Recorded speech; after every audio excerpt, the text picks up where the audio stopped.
welcome to this webinar on building capabilities for resource mobilisation.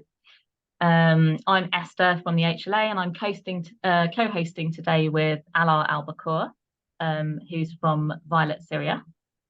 And this is the start actually of a new webinar series that we're running at the HLA called The Shift. And as a kind of learning organisation at the HLA, we're really interested in how we can share learning between organisations on what they're doing in practice to make localisation real. So I guess we're all aware that there's a lot of talk about localisation and what it means and how it plays out in different contexts. But what we're seeking to do through these webinars is bring people together to talk about some of the practical applications. And in particular, we're really interested in how learning and development can be used as well to promote localization. So that's what we're doing here today, and this is just the first in the series. A little bit of housekeeping. We are recording.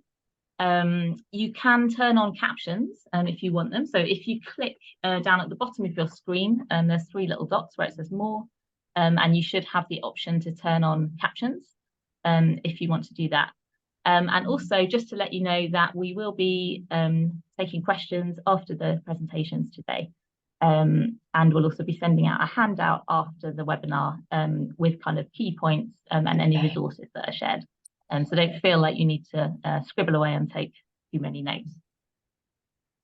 So I'm just going to share my screen and introduce everybody. So hopefully people can see this. Thanks, Carlotta. So we've got a great lineup of organisations today. So as you can see here, we've got representatives from Violet Syria, Change the Game Academy, Lightful, an organisation called Environmental Sustainability Promoted Through Art, and a Mexican organisation called PSYDEH. So we've got a really interesting spread, and we were just congratulating ourselves actually on the geographical spread of our panellists today. So we're very excited about that. I'm hosting alongside Ala Albacour, and I'm really excited about that because he works at Violet Syria, but also has a lot of experience in supporting organisations to further their resource mobilisation activities, and is also at the moment starting his own NGO called Localised Action, which focuses on that. So it's great to have him here, and he's going to be sharing some lessons from his experience as well. Esther, sorry, before we go on, I think we can see the presenter view rather than the full. Oh, okay. In that case, let me just stop sharing.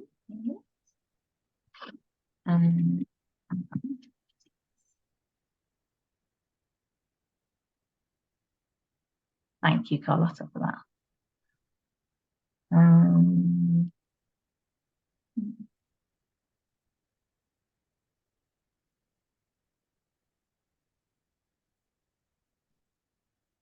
So what can you see now? Is that working any better?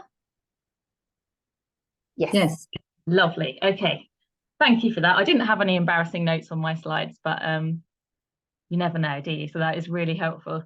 So here are our speakers today. We have Corinne Artman from Change the Game Academy and Sharon Alang. And then we have Namatsi Lukoye and Willem Malaba, both from ESPA. So they'll be doing our first presentation.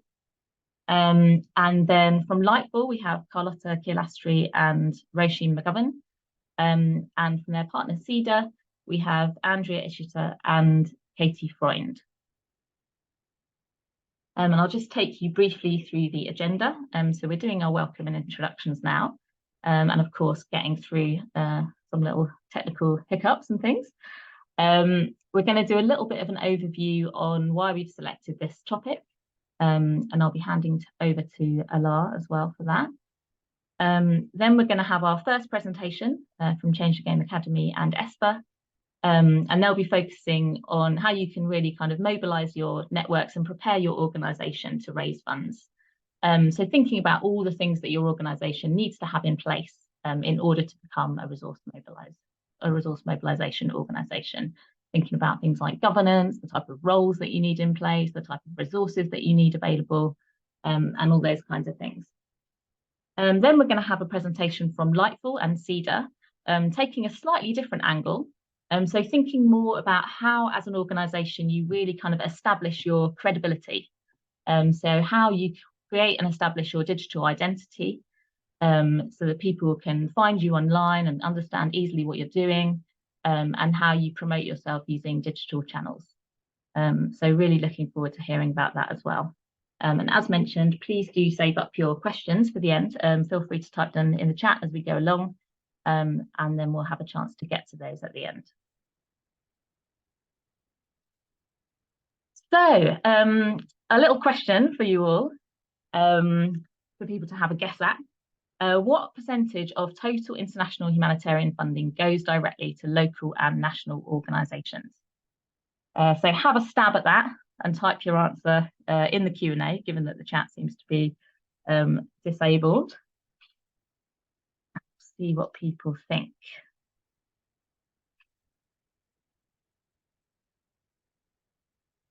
Let's have a look. 5%. Okay. I think you might be not too far off, actually. So this is from the State of the Humanitarian Sector report, which OUNAP produces every 3 years. This is from the 2022 report. And so during the 3-year period that was covered by the report, direct funding to local actors fluctuated between 1.2% and 3.3% of all international humanitarian funding. So very low when you consider kind of 25% goal that was set out in the Grand Bargain, for example. And on top of that, both indirect and direct funding declined during the period as well, and was down to 1.5% in 2021. So I guess this gives us a bit of a background as to why organisations are very much kind of taking it into their own hands to try to mobilise resources from different sources. Change my slide. There we go. So as we get into this webinar, I guess it's just to give the idea that this is obviously just one piece of the puzzle. So organisations having the capability to be able to do resource mobilisation for themselves is only one part of it. Donor giving practices, of course, also have to change. And I know that there are some really interesting alliances out there, the Edge Funders Alliance, Funding for Real Change, for example, that are rethinking the way that donors give and thinking more about kind of giving more direct funding and things like that. We've also got lots of work going on around the kind of due diligence burden, which is put on local organisations. So of course, we need to be thinking about how that kind of massive administrative burden can be reduced for small organisations. And I know, for example, Start Network, and there's an organisation called TechSoup as well, they're doing quite a lot of work around that. And there's also lots of kind of platforms popping up which are seeking to put local organisations more directly in touch with donors, so such as kind of Kiva, or there's a new one called Kujalink, which has recently been launched by ESPA. So there's lots going on in this space, and local resource mobilisation is only going to be one part of the puzzle, but it's going to be really interesting to hear what some of these kind of leading organisations are doing in this space. And with that, I'm just going to hand over to Alaa, who's going to give us some thoughts from his perspective about the challenges around resource mobilisation and what can be done. Thank you so much, Ether. And I would like to welcome everyone who joining us with this session. And I wish to have a great discussion and great inputs from our speakers here. I will cover actually 3 points in my conversation, especially for why this topic of resource mobilization is important.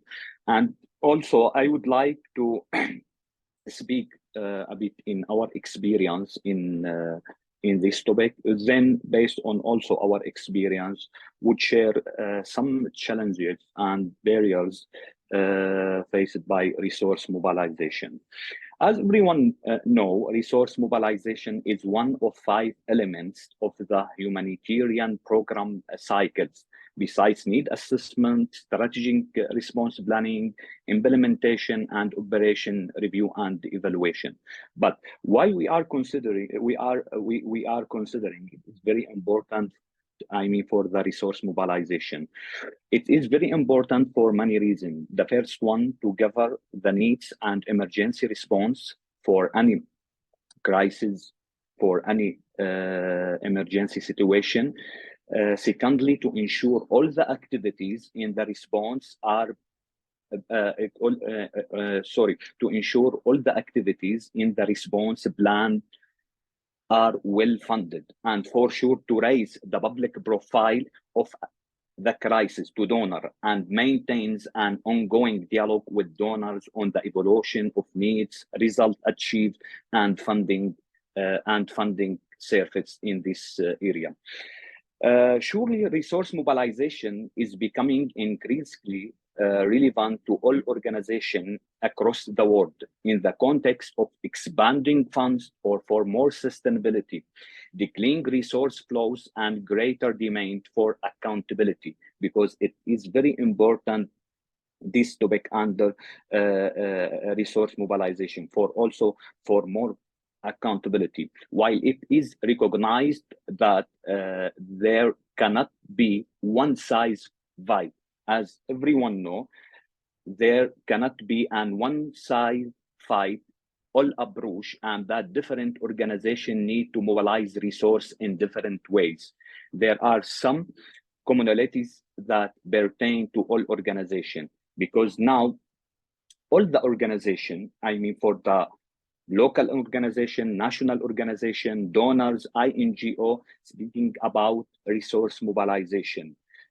But from my side, and through my working with NGOs in the ground in different contexts, especially in Syrian context, and also my working in INGO, we provided a lot of training related to resource mobilization.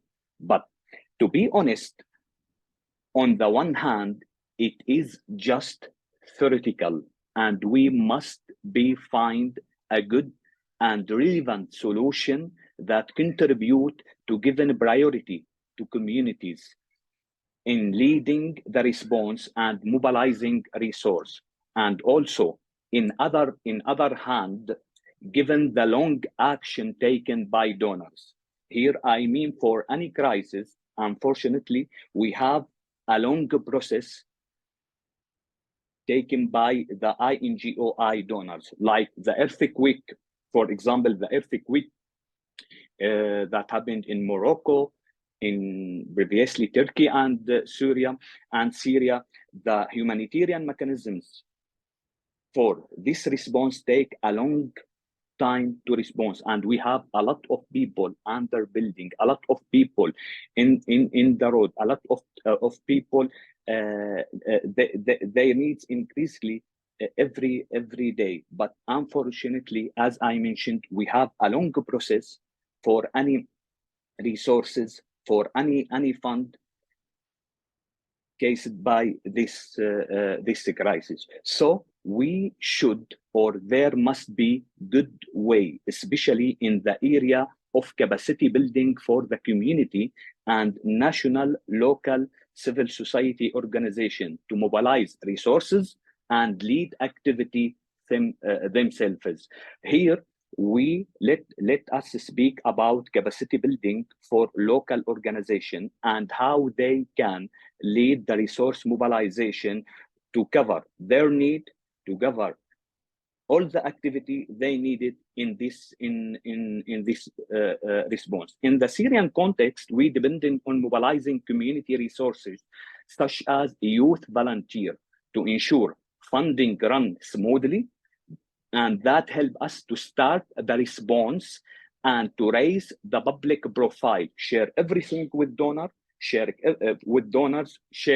everything with INGO and raise the public profile of the crisis, with maintains an ongoing dialogue with donors on the evolution of needs, result achieved, and funding received for this crisis. But for sure, we are considering that volunteer youth plays an important role, not just for emergency response and resource mobilization, but also in leading early recovery activities, and for sure for more nexus programming for any context. This example, it just like an example about how we can start based on a lot of challenges, a lot of obstacles we faced for resource mobilization, because all the donors, or almostly the donors and INGOs, just thinking the first important things, how can we reach out to the fund? For sure, it is very important, but based on the times, based on the crisis, based on the mechanisms that will be taking a lot of time for response, for implementation. So we should have or figure out a new idea under this topics. So I just gave you as an example to depending on youth volunteer for this component and ensure funding run smoothly. But for sure that will be in the same line for the same strategic response for each country, and in full coordination and collaboration with all the donors and all the INGOs. Also, it is very important to see how we can enhance our coordination for resource mobilization. Here, I mean for NGOs and also INGOs, because as we mentioned, we have a lot of barriers to face resource mobilization.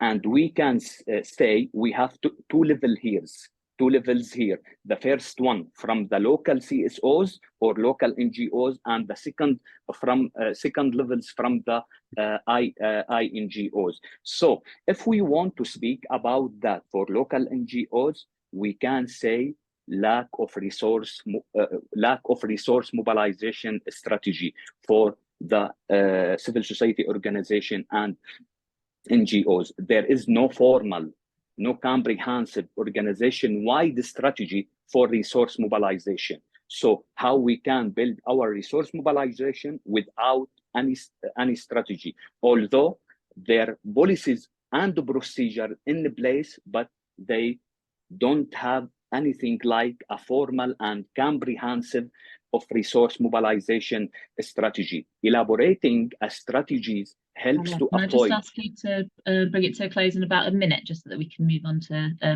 change the game? Thank you so much. Yes, to effort to send a priorities to need and strengthening. Also, the second point, risk management policies. So many organizations have risk management policy by which they seek to manage reputational risk, but in many organizations, unfortunately, the due diligence process is performed by the same individual who are fundraising from the entity subject, and that show represent conflict of interest. And for sure, we have limited training, so training for resource mobilization specialists is limited and non-structured. Local NGOs and civil society NGO should be considering that resources have to be spent in order to raise resources.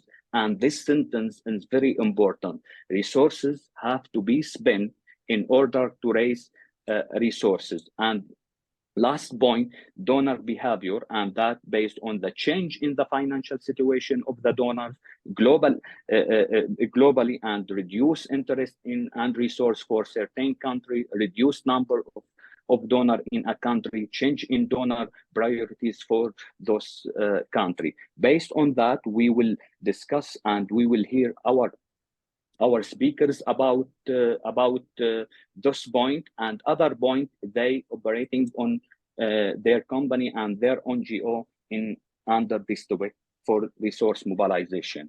For our first presentation, I would like to welcome Corinne and Sharon from Change the Game Academy and their partner, Loki and William from Environmental Sustainability, promoted by our ESPA.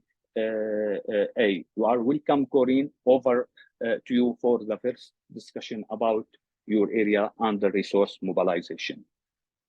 Thank you so much, Ala.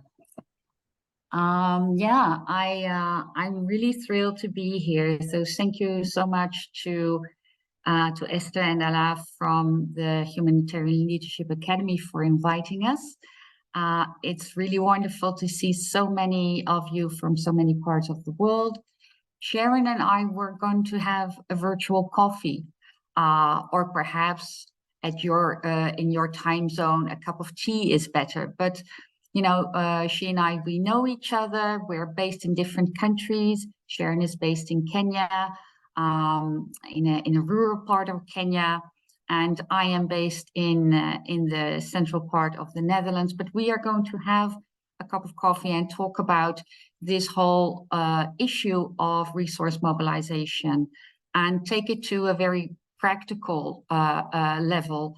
And then when we've had a discussion to talk about why it is so important and what the program that we are working on, Change the Game Academy, what it offers to actually meet the needs that Ala referred to and that also Esther pointed out, then when we have looked at that, we are going to pass the coffee cup on and she's going to talk with Willem and with Namatsi, who have actually done a whole training course and have gone through the motions of mobilizing resources in earlier organizations and now in the new organization they founded.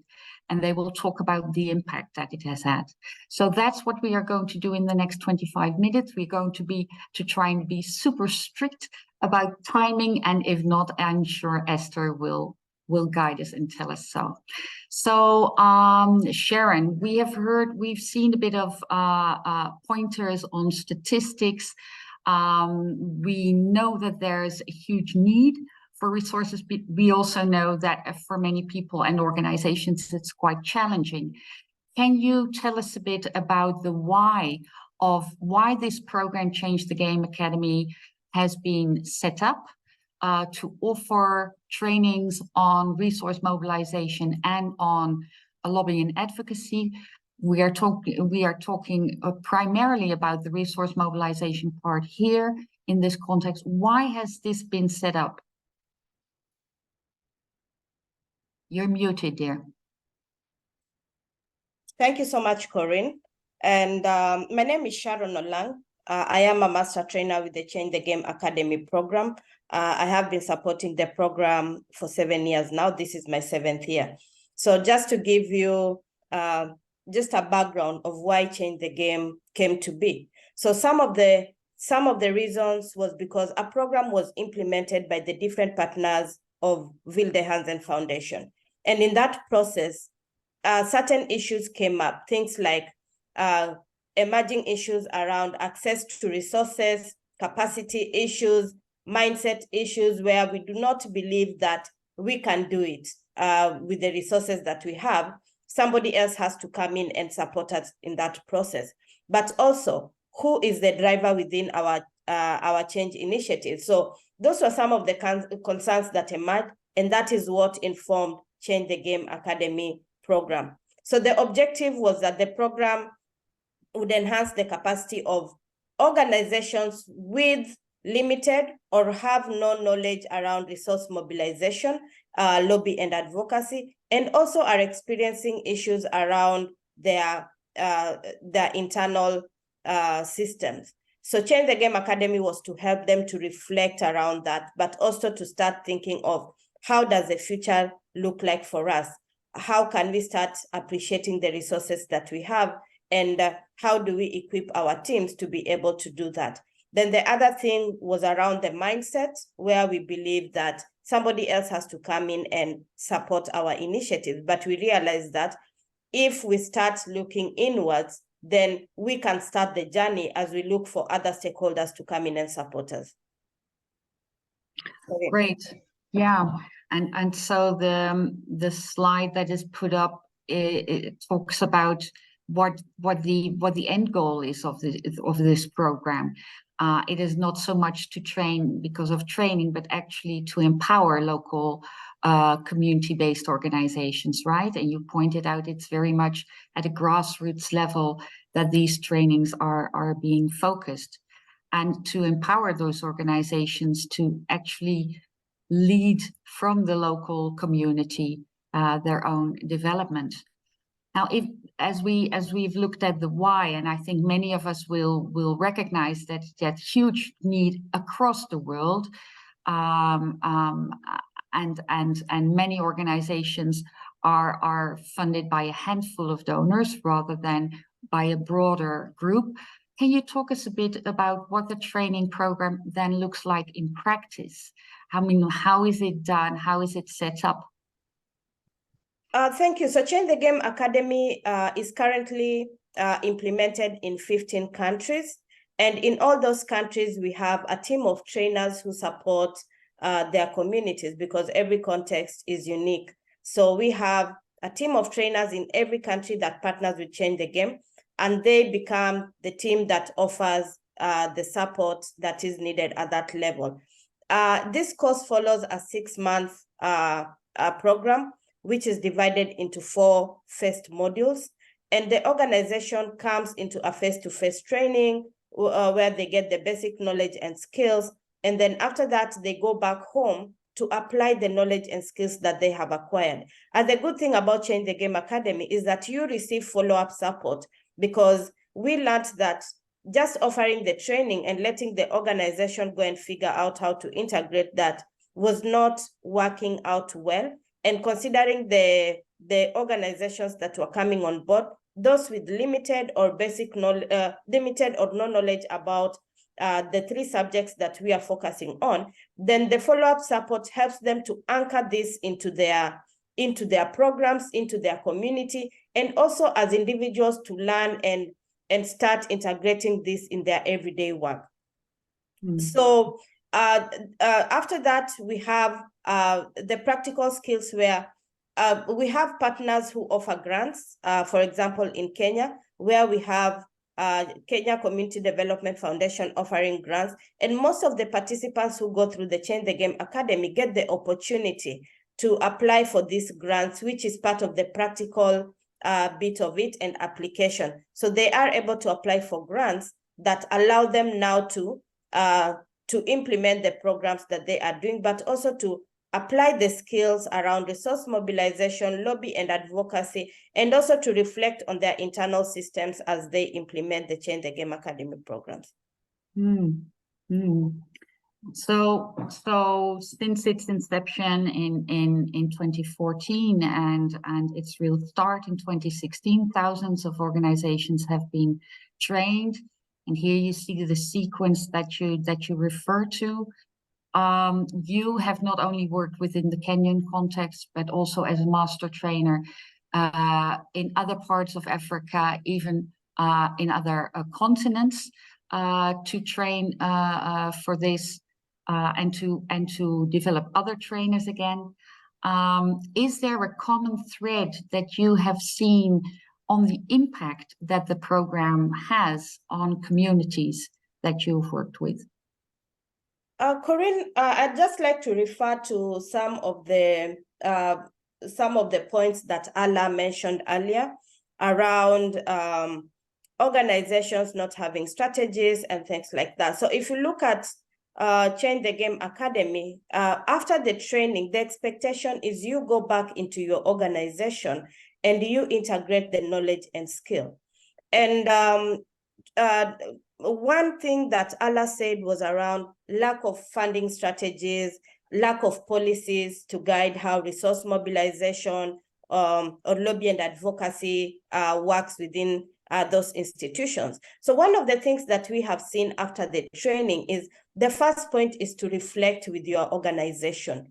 How do we look internally? And they reflect on their policies. And often we have seen organizations coming up with policies that govern their fundraising and lobby and advocacy initiatives, They have also restructured their teams to ensure that it can anchor the lobby and advocacy and resource mobilization initiatives within their systems. We have also seen more organizations embracing community participation because they realize that without that, they are not able to mobilize local resources or do any lobby and advocacy initiatives, because that is where the power is. So we have seen that mindset shift and also a shift in practice amongst organizations that have attended Change the Game Academy. But we have also seen prioritization when it comes to capacity building. So more organizations are now thinking of setting aside resources that allow them to enhance their capacity in the different areas that they would like to grow in, that will sustain their programs over a number of years. There's also more resources allocated towards resource mobilization. The first thing that we do during the training is to assess how resources are distributed in the organization. And we realize that resource mobilization, for smaller organizations, they never allocate resources towards resource mobilization. But after the training, they see this as a necessity. And then they start prioritizing that whenever they're doing their annual budgets. Lastly is appreciation of local resources and prioritization of local resources. Most of the time you see organizations prioritizing resources that come from outside their environment. Meanwhile, most of them started with their own resources and sustained their organizations and their work with their own resources. But this is never quantified or never appreciated. So after the training, they realized that this is very important for them, and they start prioritizing that. And of course, the mindset shift that we can mobilize our resources. If we enhance our capacity, we are able to access resources in any other spaces. We are able to engage with other stakeholders, key decision makers, and as an institution, they are able to grow. So those are some of the changes that we have seen from the organizations that we have. And we have seen organizations that were on the lifeline, about to close, opening up because now they have flexible income that they are able to utilize, and they are also leveraging on partnership, as ESPA will share with you. They're leveraging on local resources. Thank you. Thank you, Sharon. I think it's beautiful how you explain both the impact that it has, but also how all of these elements work together to shift and share power in a more equal manner. So I think on that note, I pass on the buck to you to in turn interview ESPA about their journey and what it has brought them and how this has enabled them to move forward. Over to you, Sharon. Thank you so much, Corinne. And like I just mentioned in my last point, ESPA is a grassroots organization in Kenya, and they participated in the Change the Game Academy program. Initially, they were members of another organization, and then they came together and started ESPA. So I'd like to welcome Joy Namatsi Lukoye and Willem Malaba, who will be sharing with us about their experience with Change the Game Academy and also the benefits of attending some of these capacity building programs. So to Namatsi and Willem, I'd just like to maybe to get your perspectives on why did you feel this was important for you as an organization? Well, one of the things that in my earlier organization, we got into the program because we wanted to so we wanted to network, create network, seek opportunities, and what we get from it was confidence. And it helped us mobilize resources and mobilize some funding from local fundraising. And when we co-founded ESPA, we wanted to continue understanding what we did. Thank you so much. Okay. The organization, it was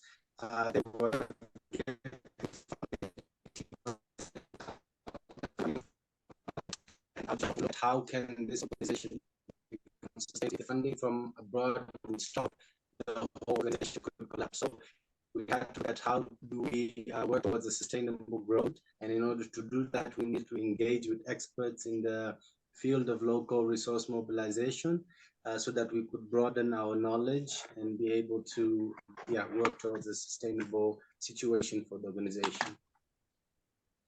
Thank you so much, Lukoya. Maybe just to highlight some of the points that they have mentioned.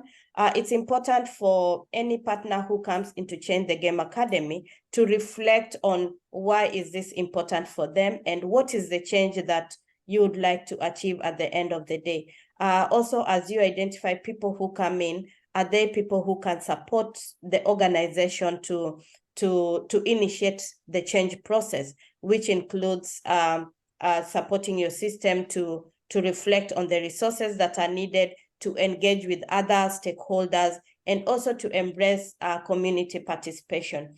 So what are some of the resource mobilization approaches that you have put in place after participating in the Change the Game Academy trainings?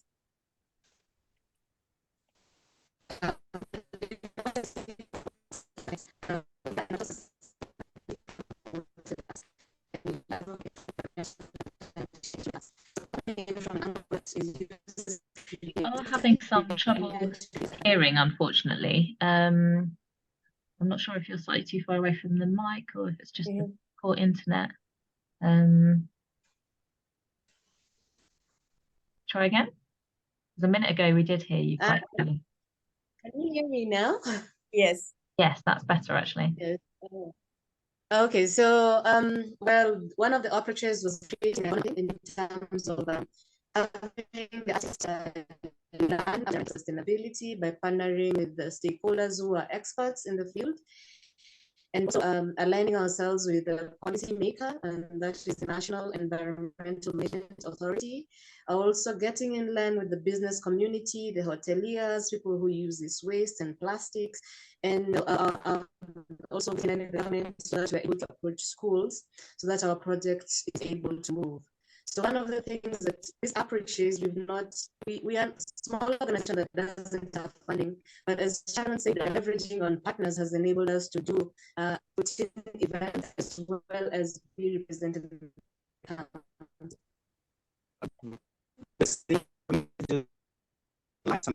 get us currently going, or It's getting very difficult to hear. I think what we'll do is because we have a recording of your presentation, so what we'll do is we'll send that around afterwards with the slides, because unfortunately right now it's really quite difficult to hear. So if that's okay, we'll send the recording and we'll move on to the next presentation for now, just looking at the time as well. Oh, okay. So Thank I'm you, really Esther. sorry about that, guys. Let me just. Okay, so maybe just to wrap up for the Thank team, you. I would say that ESPA is a very young organization, and it's a typical grassroots organization within our different spaces. And they started this organization from the point where they did not have resources. The only thing they had was the knowledge and skills and the mindset, the positive mindset that they can bring about change in their community. So they went on and started an organization that promotes climate change and also encourages children to participate on climate change issues within Kitale. So they have relied a lot on their local resources, which includes individual contributions, includes in-kind contributions, it includes partnerships with the different stakeholders who have been able to help them. And they have created a brand for themselves. If you go online and check for ESPA, you can easily see the brand that they have created, and they are growing steadily. And we appreciate the attitude that, the mindset that they have as a grassroots organization that sees that we are the drivers of change within our community. And with this, we are able to make a bigger impact. It might not be, they might not be receiving big funds from external sources at this point, but the focus is what do we have? what change can we make with what we have? And then after that, which partners can we bring on board to help us? Just to mention, Namatsi started a fundraising drive at Cerebral Palsy Society of Kenya after the training. And if you go online, you'd be able to see the run that they started. It has been running for 2017 up to now. And that means that they have sustained the effort that they initiated. And we are happy to see such change, because we would like to see more organizations receiving flexible income and also being able to sustain their initiatives beyond the funding period that they have. So thank you very much. And I'd like to hand over to you, Esther. Thank you so much, Namatsi and Willem and Sharon and Karine. And I'm so sorry that we had those issues at the end, but as I say, we will be able to share the recording because having anticipated that, ESPA did actually pre-record a little video, which we'll be able to share with you. So with that, we're going to move on to our next presentation, which is from, and we will share the slides afterwards, which is from Lightful and PSYDEH. And they're going to be talking about how to create your digital identity and how to mobilize resources in a digital age, how to establish your online credibility, and with that, be able to mobilize resources as well. So here we are. I'm handing over to Carlotta and Roisin first, I think. So take it away. Thank you so much, Esther. Nice to see you, everyone. My name is Carlotta, and I'm the head of partnerships at Lightful. And today, together with Roisin and two of our bright sparks at PSYDEH, we are going to talk a little bit about why it is important to have a really good digital presence. So before we start, I just want to introduce Lightful. So we are a technology company, and our mission is really to help nonprofit to become better storytellers, build trust, which is what you need in order to raise more money. Now, we were funded in 2014 because our funders really saw a big gap between how grassroots organizations presented themselves in person, so when you're meeting your partners, when you're meeting your donors, but once you move your presence online, there was a really, really big difference. So since then, and we can move to the next slide, we've worked with thousands of nonprofits, and we realized that most of their challenges can be actually reconnected to two main areas. One is visibility and one is funding. Nonprofits, as you might have experienced, you need exposure, you need to reach a wider audience, you need to deeply engage with your existing community, but also you need money. You need more unrestricted and diversified funds. So this is no news for any of you, and these are actually challenges that you might have gone through during your time at your organization. We also know visibility and funding. We recognize this as two of the 9 dimensions of localization. And the localization agenda, together with the grant bargain, have been on play for many, many years.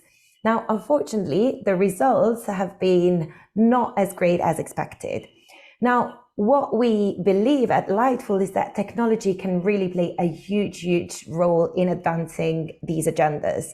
Now, a good digital presence, a strategy and a strategized approach to your digital presence can really help building your trust with your stakeholders. Stakeholders that could be your partners, your communities, but also your donors. Now, this is the reason why, and we move to the next slide, since 2018, we have been delivering Bridge. Bridge is our flagship program. It's a high impact, I like to call it an applied learning program. We've delivered it to over 2,000 nonprofits and civil society across the world, coming from more than 80 countries.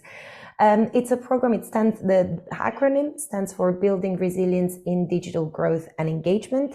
And it's really a program that in the space of 6 months teaches staff from local organizations joining a cohort that is made of from 20 to 500 nonprofits together. it teaches how to take a strategic approach to your digital presence. So that you can have a big engaged audience, and through that audience then transform it into funders.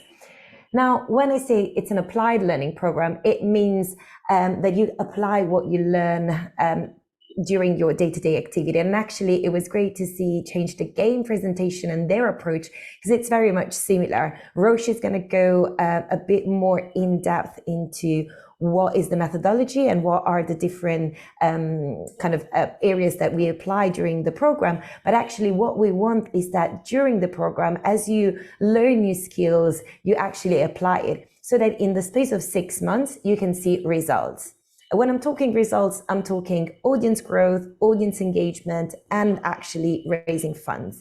So if we can go to the next slide, here I'm presenting some of the impact stats of one of our cohorts in the Bridge program. Now, similar results are visible in all the other cohorts that we have.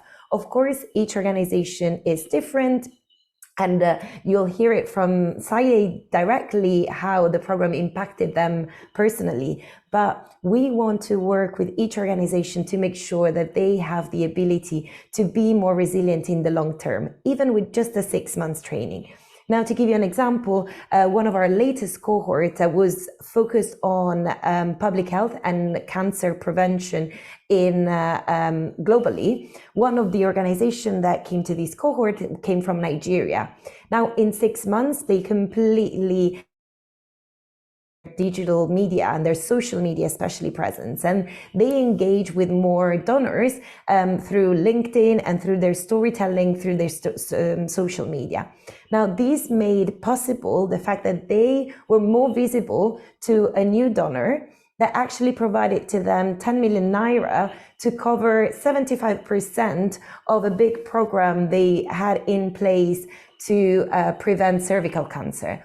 Now, this was only due to their digital presence. This was due to the fact that they were more visible, they were telling their stories, they were already doing everything good in terms of their implementation, but just to speak the language of the donor in a different way, allow them to be to get in touch with them and to connect with them in a different way. This happens all the time, and as you may know, some donors might ask you your social media pages as part of their audit before giving a grant. So this, you can get a sense of how much is important to get a good digital presence. Now, I'll pass it over to Rushin, who's going to be talking to you about what actually we do in the training. Perfect. Thank you, Carlotta. And hi, everyone. Great to have so many of you online today. So yeah, I'll speak a little bit about our Bridge program in a little bit more detail. But like Carlotta said, our mission is really to help nonprofits and civil society organizations become better storytellers, to become better digital campaigners, to build trust online, and of course, raise more funds as well. So the program focuses on 4 kind of key pillars of learning that you can see on the screen here. So first, we really focus on digital strategy. We know that organizations that have a strategic plan in place when it comes to their digital fundraising and digital communications are much more likely to raise awareness and raise funds online. So we help participants develop a digital strategy that really meets the needs of their organization. Lots of participants who generally take part in the program don't have a strategy in place, so we help them develop one. But for anyone who already has a strategic plan in place, we make sure that that strategy is relevant, it still is fit for purpose, and it's a future-proof document that they can use and repurpose well beyond the end of the program. So we really look at strategy and how they can have consistency across all of their digital activities, really ensuring that all their digital work is aligned with their broader organizational vision and mission. We also focus a lot on digital storytelling, so helping participants become expert digital storytellers, not just in the sense of telling their organization story and their brand story, but also in the sense of making sure that as a nonprofit, as an organization, they are ethical and responsible storytellers. So when it comes to representing individuals and communities that they serve, helping them feel confident that they're doing that in a responsible way. So we focus a lot on informed consent, representation, inclusivity, or when it comes to digital storytelling. We also spend a lot of time focusing on digital campaigns. So we help organizations to plan, develop, and launch a campaign while they're on the program. Now, this could be a fundraising campaign, it could be an awareness raising campaign, but we really want participants to have the opportunity to implement their learnings while they have the support of the team. So generally, we will identify some campaign opportunities throughout the program. So maybe awareness days, like International Women's Day, Menstrual Hygiene Day, World Cancer Day, awareness days that are very much relevant to the cohort and their cause areas, or it might be fundraising moments like Giving Tuesday or year-end fundraising appeals. And we support them to plan and run campaigns while they're on the program. And then lastly, we do focus as well on digital fundraising. So we know that digital fundraising is such an important part of any organization's strategy. Now more than ever, people are giving online and they're using online giving mechanisms to support the causes they care about. So we want to make sure that the nonprofit sector isn't left behind in this digital transformation. We believe that they deserve the best digital tools to raise funds online, and so we help them achieve that. We help organizations get set up for online giving, but more importantly than that, we help them feel confident using these online giving tools to make sure that digital fundraising can then be a long-standing part of their fundraising strategy going forward. And again, like with the campaigns, we look to specific engagement opportunities for them to test out their new online fundraising tools. I've mentioned Giving Tuesday, which is a huge global fundraising moment that's coming up soon. Also thinking about awareness days and how they can tap into the power of awareness days to raise funds as well. So those are the key learning areas of the Bridge program. And if we skip forward to the next slide, we'll just talk a little bit about how the program is actually delivered. So not too dissimilar to the Change the Game Academy, we deliver our program in a variety of formats to adapt to everyone's different learning needs and also different time and capacity levels. So the program is delivered through live sessions, which we refer to as masterclasses. These are delivered by our in-house team of experts, but we also bring in sector-wide experts as well from both the non-profit and tech space. And these are really great opportunities for participants to learn, get live expert advice, but also to network with one another. So we often have networking sessions and breakout activities so nonprofits can connect with one another. We also provide one-to-one coaching, again, delivered by our in-house team of experts, all who have different areas of expertise, from digital fundraising to campaign planning to social media management. Now, these one-to-one coaching sessions are often reported as the most popular aspect of the program. It's where participants get that tailored support, where they get to, brainstorm ideas or go through one particular challenge or project that they're working on and get the support of the team. And for us at Lightful, it's also a great opportunity to get insights into the nonprofit sector as a whole. We get to speak and interact with these charities and organizations on a daily basis. We get to understand their challenges, their contexts in which they fundraise, communicate, and work. And so it's really valuable for us to get that information on how best we can support nonprofits. And actually those one-to-one sessions really help us shape the program. We also have our own e-learning platform, which is called Lightful Academy. There's lots and lots of content on there for participants to work through, which is all organized into playlists. So lots of content on there. And they also have access to another digital tool, which is the Lightful social platform. So this is essentially a social media management tool. I'm sure many of you have used one before. This one's a little bit different because Lightful built it specifically for grassroots organizations and nonprofits. So there's a lot of features on there that you might not find on a regular social media management tool. And this is also open to people who aren't Bridge participants. So anyone can sign up to use the platform free of charge for one of our plans. So make sure to share information with anyone who'd be interested after. But that is kind of a very quick summary of the program, the key learning areas, and also the methodology, so how we actually deliver the program. But now I'm going to hand over to a participant who's already or recently graduated from the program, PSYDEH, which is a women-led Mexican grassroots nonprofit organization. And yeah, I'll hand over to PSYDEH, who you might have heard Carlotta refer to earlier as a bright spark. So they are what we call our most engaged participants on the program, who are really active in all those different areas of program delivery. So I'll hand over to PSYDEH, which I think they're going to start with a video. We are, and before I introduce myself and we get into the video, I'll just ask that while we're watching the video as kind of an introduction, if people could go ahead and put in the chat their reactions. Specifically, we'd love to see any one-word emotions or things that you take away from the video. So while we're watching, it's a very short video, just 3 minutes, but would love to see that participation while we're watching.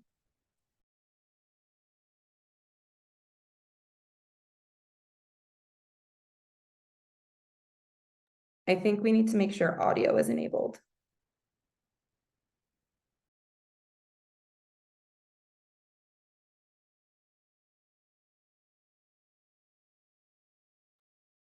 My apologies for that. So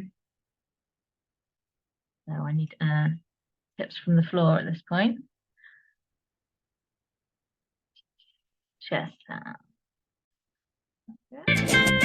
¿Cuál ha sido el impacto de tener un internet consistente dentro de tu comunidad? Pues el impacto ha sido muy grande y además de que nos facilitó los talleres del programa de Red Sierra Madre. Entonces nos acerca y también mantiene comunicadas tanto nosotros como profesionistas como nuestras socias. PSYDEH is an incredible organization empowering women in a very rural part of Mexico, from focusing on lack of and turning the focus to empowerment.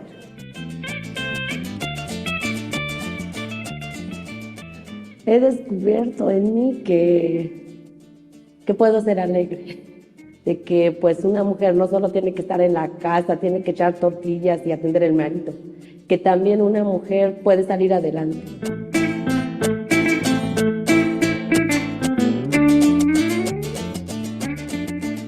So what we did was we took a look at the existing infrastructure that Viasat donated to the PSYDEH sites, which included solar kits in areas where the power was very sparse or non-existent. We wanted to create a network that was built for not just the PSYDEH staff, but the entire community to use. Yeah, so for me, it's been really fascinating and inspiring to see how the internet can be maximized for impact.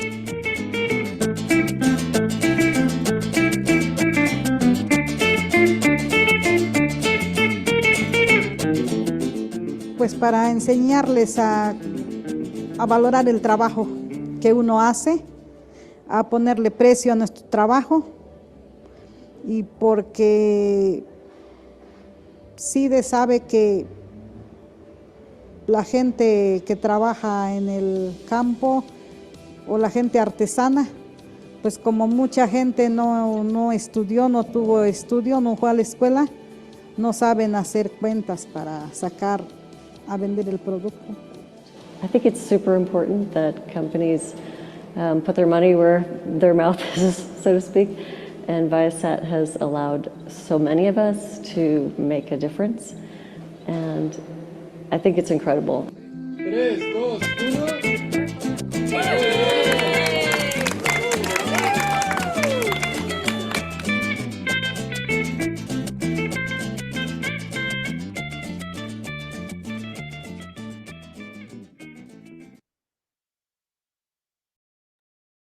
Thank you so much. So I'll go ahead and introduce myself as well as PSYDEH. My name is Katie Freund. I'm the head of partnerships and learning here at PSYDEH, and it's great to see so many of your words come through the chat.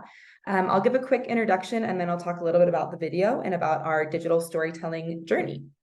So PSYDEH, as the slide gives you a little bit of background information, we are a Mexican grassroots nonprofit. It stands for Psychology and Human Rights, or Psicología y Derechos Humanos in Spanish, and we work in a rural region of Hidalgo, Mexico, called the Sierra Otomitepehua. There's more information at our website, which Andrea dropped in the chat, but we can certainly drop again if you're interested more in our programming and our different work. But our two current programs focus on cooperative incubation, which is a network called the Red Sierra Madre, as well as technology and sustainable energy and innovation, which is a program called Tech para Todos. And the video that you saw specifically focused on the Tech para Todos program that we've been building in the field.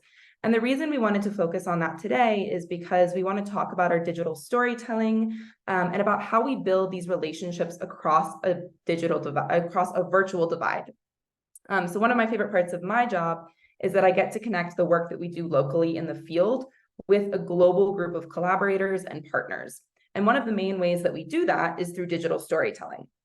And so I just want to make 2 quick points, and then I'm going to pass it on to Andrea to talk more about our specific Lightful experience. One is that we really know that online presence matters. And the way that we know that this matters is because we've had a variety of different experiences and examples that I could give you. But we know that we've found not only digital fundraising opportunities through partners like Global Giving, but also opportunities to connect to bigger partners, such as the one that was featured in that video, Viasat. And through our digital journey, we've really been able to not only connect with these partners, but then build relationships that transform our partnerships into long-term sustainable funding and exactly the kind of resource mobilization that other people have been speaking about as well on this call. And so the second thing I want to point out as well, and the reason I asked you to put all of your emotions in the chat, is that at PSYDEH, we really believe in building relationships through real emotional connection, right? And so it's very easy to do that, as we were mentioning earlier, right? There's this ease of doing that in person because it's a very natural system for us to work through, but it's much harder when you're connecting across virtual platforms or online. And so we really try to find different ways through media, through video, through stories, to connect with people emotionally and to use that as the basis to build relationships. And then those relationships turn into long-term, multi-tiered, often different with various different aspects, partnerships that really support all aspects of our work. And so that's a little bit about the video and what you saw. Thank you for indulging our little activity there. I'm going to pass it over to Andrea to talk about how we've elevated our strategy and our communications journey through the Lightful program. Thank you, Katie. Hi, everyone. My name is Andrea Isita. I am from Mexico City, and I work as the Digital Communications Manager here at PSYDEH. I have been involved in the comms department for most of my life.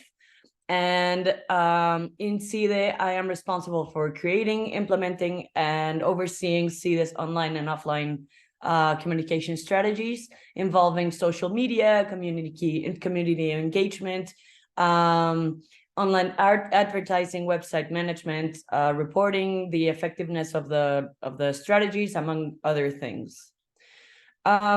So here we want to talk about a little bit about how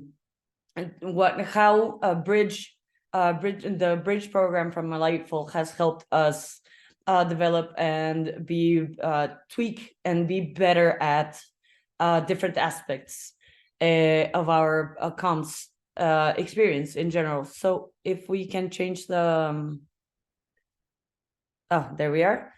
No, the one before, I'm sorry. So PSYDEH was selected by Global Giving, one of our partners as well, out of over 260 organizations to participate in Lightful's 2023 Bridge program. And like many small grassroots organizations, PSYDEH has faced and faces still ongoing challenges in maximizing our potential across common digital platforms, just like elevating our digital media presence, managing multiple platforms, creating a coherent social media strategy, and other aspects that need special attention, such as donor relations and, of course, fundraising campaigns in general. Lightful's Bridge program emphasized how to target specific audiences that are crucial for achieving impactful messaging across social media. And we were able to apply most of the tips and guidance from the Bridge program and Lightful's team to our fundraising campaigns as well. The Lightful's team personalized attention was what completely transformed the experience for us. We've attended many webinars and courses and different learning experiences where the advice is quite generic to cater to larger audiences. And this is where Lightful came in and made everything different. We worked with a specific consultant named Jasmine. She's not here today, but she's amazing. And she took the time for our one-to-one sessions, as Carlota and Roisin mentioned. We have very different ways of engaging with the Bridge program. And on our one-to-one sessions and our digital drop-ins and different things, she took the time to dig into our channels and tailor specific advice for us to have quick wins and for us to enhance our digital communication strategy. So in the context of this webinar, we want to share some of the successes and challenges that we've faced as a local NGO. Now, can we change the slide? Thank you. In terms of our online presence, while PSYDEH maintains a robust digital presence, there's always room for improvement in increasing traffic, follower engagement, and inspiring our audience to take action.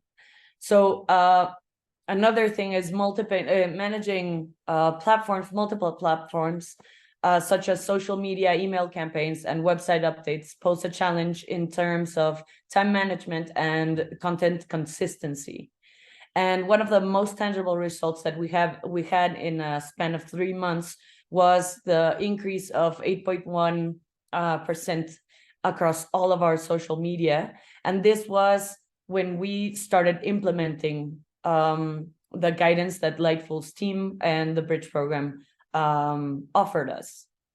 And I think on the fundraising challenges, Katie can give you a little bit more insight about this. Yeah, thanks, Andrea. Yeah, and so one of the things we want to discuss also is kind of this pipeline, right, through which you convert followers and interest into active partners and then real investment and long-term relationships. And so one of the things that Lightful really helped us do is address this through strategy. And then also in terms of digital fundraising and shifting power, right, which is kind of the point of this webinar. We want to note that we had a really great successful July bonus day, which is a campaign that we run with our partner Global Giving. It's a crowdfunding campaign, and we run it every year. But apart from that, our relationship and our presence on Global Giving really is helping us grow to not only have active partners and active contributors on a small scale, but also a larger scale. And so you'll see on the slide a few of the challenges that we still face, which most small grassroots organizations also face in their work, right? We're all working to get that necessary flexible funding, multi-year partnerships. And one of the things that is really interesting is often we think of these things as siloed issues, but what we've really found is that when we connect everything, we get more partners. For example, people will find us on Global Giving, people will find us through Google Ads. And so those presences not only give us a platform for small donations, but also link us to partners who have different types of resources. And the last thing I'll touch on is kind of the role of shifting power. At PSYDEH, we utilize what we call a train the trainer method, which is really based in our kind of like relationship building education philosophy.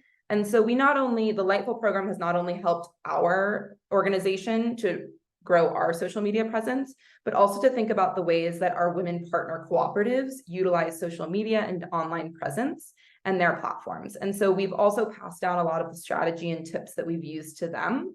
It's still a great challenge to integrate technology and economic opportunities in the field. But it's really exciting to see, and I think it was Allah who mentioned at the beginning, this kind of like embrace of all types of different resources, right? We know that there's big funders and big money that comes from externally, but there's also this kind of inherent internal resource value that all of our women partners have, that most organizations have as well. And so Lightful's really helps us capture that and then turn that into kind of this diversified funding strategy and this diversified resource strategy, which is really a basis of our organization. And so with that, I'll just kind of end on a hopeful note that really the kind of way to shift power here is thinking creatively, both about online presence, about partnerships, about resource management, And I'll pass it back up to Esther. We have our contact information on the next slide if anyone's interested, but I know we want to get on to Q&A. So Esther. Thank you so much, Katie and Andrea and Roisin and Carlotta. Some great points in those presentations, and please do put your questions into the chat as we're just talking here. Yeah, I find that really interesting, especially thinking about kind of having how you make sure that you have the funds and the resources to invest in your fundraising strategy in the first place. I imagine that can be a bit of a tricky one for organisations to crack. And especially a lot of organisations have been talking about the importance of being able to do that kind of over the long term and in a really consistent way. So I imagine that's a big challenge for a lot of organisations to address. Right, let me have a look in the Q&A. Alaa, do you want to come in and yes, do some of the questioning? Yeah, thank you. Thank you. Thank you so much. Actually, it's a fantastic insight from everyone. And as Sharon said, if we want to enhance resource mobilization, we should enhance our capacity for that. Here, I have one question for Katie or Angela about as they mentioned their experience in this area. My question is, Katie, what kind of opportunities are there for creative collaboration, partnership between local organization or grassroots organization, learning organization, and big funders? If you have any idea for that. Again, just I think it's if my voice is clear, my question is what kind of opportunities are there for creative collaboration between a grassroots organization, learning organization, and big funders? Yeah, thanks so much for your question. And it's a good one. One of the things that PSYDEH really kind of offers in kind of our brand and our value propositions is what we like to call creative impact. So the way that we get around some of these very traditional entrenched international funding systems is by being really creative in the ways that we approach partners or the ways that they approach us, right? And so when we work with partners, we encourage them to kind of match our creativity and to think in terms of how both parties could benefit from a transformational partnership. We at PSYDEH like to talk about, transactional partnerships, which are these kinds of like one-way giving or one-way donation, things like that. And we like to change the philosophy because it's also what we use in the field, right? Which is that everyone has an expertise, everyone has something to offer. And so we've really built on this idea of long-term transformational partnerships. And it's in fact one of the reasons our Lightful partnership was so successful. The Lightful team really worked with us on where we had already had a digital platform and deepened that relationship and helped us design kind of a deep work plan that really was going to help us transform how we think about our digital presence, right? And they also matched that training with a funding as what we call a micro grant. And then also, which is, I think, innovative, and I think there's a lot of opportunities to expand on that model. One of the things that we've seen, as Andrea kind of alluded to, is that a lot of learning organizations want to do training, but don't necessarily want to match that with an investment in the resources for the training.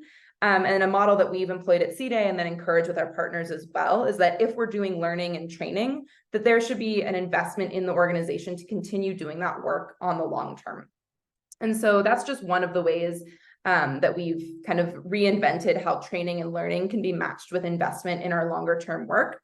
And then, yeah, I hope that answered the question, but there's obviously a million different kind of iterations. One of the things we love to do with partners is think outside the box. And that's something that Lightful has really been an amazing partner for us in that. Yes, thank you. Thank you so much. It's clear. Maybe another question, Ether, if we have another question from the audience, or I can ask my last question. Yeah, so we have a couple of questions in the chat and a couple of hands up. So we've got one here. How does HLA define humanitarian aid for these kinds of questions from Damon? Thanks for your question. I wouldn't say that we have an absolutely completely tight definition on that. I suppose as an organisation, where we really seek to kind of focus our energies are quite often people that wouldn't necessarily say that they are within the humanitarian sector as such. So it's often people that are working within communities, have a position of either authority or ability to kind of mobilize people within communities, and that end up doing humanitarian work, whatever their actual employment might be. So we do focus very much on those people. And I guess if you look at this webinar, for example, we do have a very kind of flexible definition in terms of it's much more kind of humanitarian and development.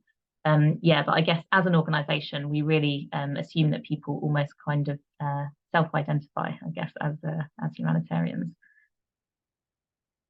I wonder if we'll take the next question in the chat. This might be one for you to take, actually, Ella. Do you want to look at the next one and possibly hand it over to someone? Yes, thank you so much. For the question, is to what extent local emerging NGOs understand resource mobilization, what is being done by national NGOs and INGOs, or do they really want to support local emerging NGOs in Syria? Last week, I had session with 2 of our local partners. They are relying on INGOs and contractors funding without diversifying their resource base. To be honest, let me say here we have 2 levels of the mentality for the resource mobilization and capacity building under resource mobilization.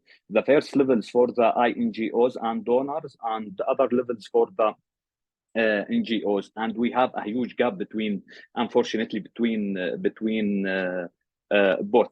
What I would like to add here, like for the capacity building, we should focus more about institutional capacity strengthening more than individual capacity strengthening for NGO.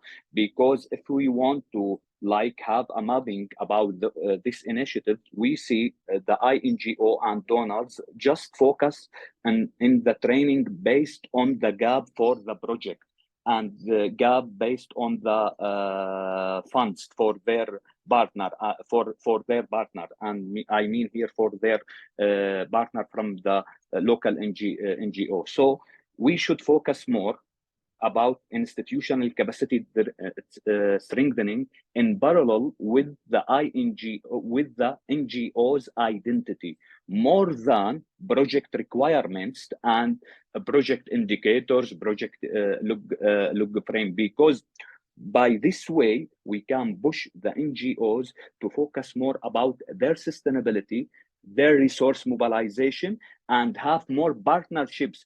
Because unfortunately, based on a lot of panel discussion, we don't have partnerships. We have a competition, unfortunately, between the INGOs and NGOs. INGOs provide a lot of trainings and capacity building. Then they bring up the staff from the NGOs and make it like a empty organization, because we have a competition between INGOs and NGOs. And briefly, institutional capacity strengthening focus more about more partnerships, and also I highly recommended flexible fund for institutional capacity strengthening.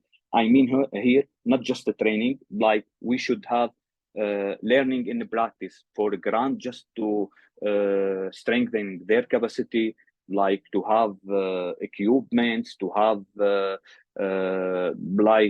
anything in relation with their identity, and save or maintain their identity. I hope I answered your question. Thanks a lot. I think we have some hands up as well. If somebody has their hand up, would you like to take yourself off mute and speak, which hopefully you'll be able to do? No, or else type your question into the Q&A and we'll be able to get to it that way.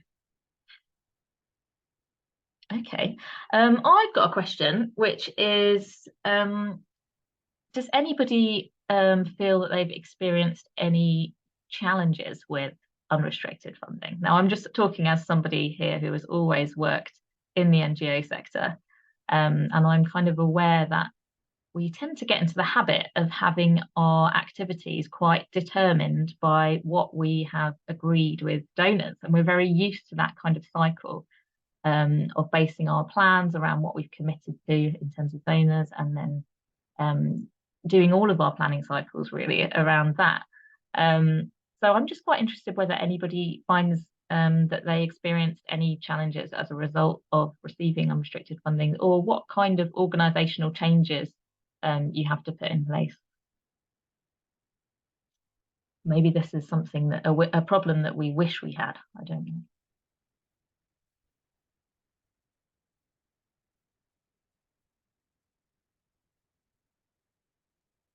I'm happy to speak to this, but I also want to give a chance for someone else to speak to it if they would like to. Well, go ahead, Katie. Okay.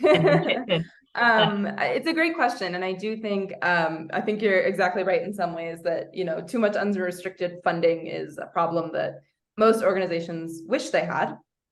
I think one thing that's really been interesting, PSYDEH from the beginning has really tried to diversify funding and think a little bit more outside of the box, because if you want to have multi-year programming and then donors kind of come in and want to fund specific things, it can be really tricky to manage kind of that integration of your planned programming and also what donors want to fund, and kind of finding that intersection.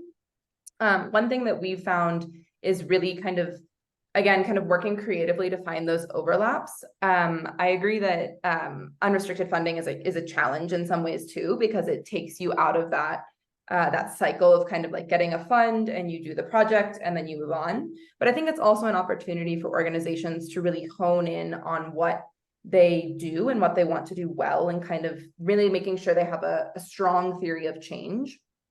And then the cool thing about unrestricted funding, obviously, is that it allows you to shift as necessary, right? And that's why so many organizations kind of focus on it. And I think one last thing I'll address kind of within this question is that often nonprofits, as we've talked about, bear a kind of this huge burden of due diligence and this huge burden of proof to make sure that they're by donors, to make sure that they're using the funds in the way that they said they would.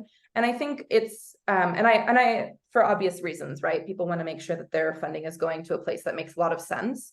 But I also want to push back a little bit kind of generally on this idea that NGOs don't necessarily know how to manage big funds, or that because they're small and grassroots, they're not experts in managing budgets or things like that.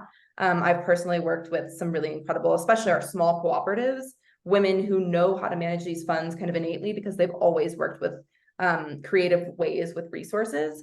And so I think part of changing the conversation is also understanding that small NGOs, small organizations, even individual women and women partners or cooperatives really actually do know how to manage these funds and manage them to their best use. And we have to give a little bit of trust as well in that process. Thank you. Yes, and I definitely agree that unrestricted funding is a problem that we wish we had, but it does still affect our kind of prioritization when we have some donors that have paid us for things and others that and other funds that we're deciding about ourselves.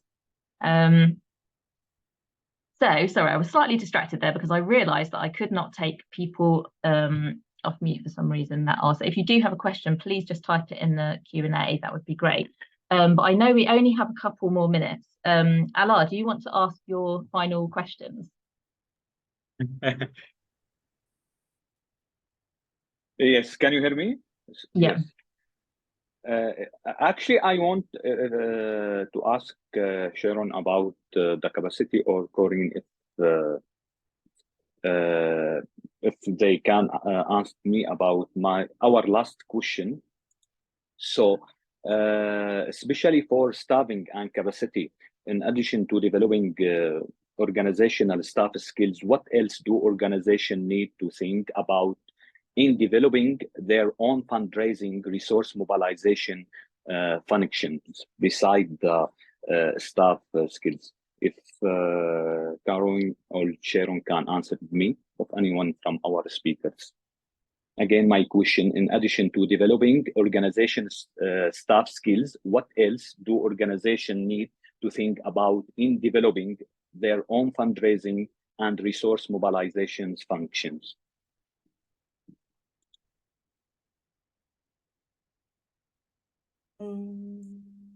Sharon, do you want to take that question? I can add on if you want. You can start as I read through the question. Okay, well, Ala, I think it's a very important one because you talk about, you know, the whole system that has to be created. I think one thing that is really, really important is that you look at it as a long-term perspective, because some of the organizations who start think they will do an event and then, you know, and every time look at it as an ad hoc thing. So I think backup from the leadership is really important. I think building the trust and the confidence from the team who does the resource mobilization, looking at it in a broad perspective where it's not only focused on the financial resources, but looking at everything that is needed, and then also looking at, you know, maybe bringing in donations in kind in terms of network, knowledge, access to contacts, whatnot. I think all of those things are really important. And I think that, you know, a key thing is to communicate your cause in a very compelling and inspiring way. And I think Lightful, you know, both PSYDEH and Lightful spoke to this point very eloquently. I mean, it's so important to be able to engage people wherever they are in your community, but really engage them by telling why this cause matters to you and to connect with them on a heart level. Sharon, would you like to dwell on this as well?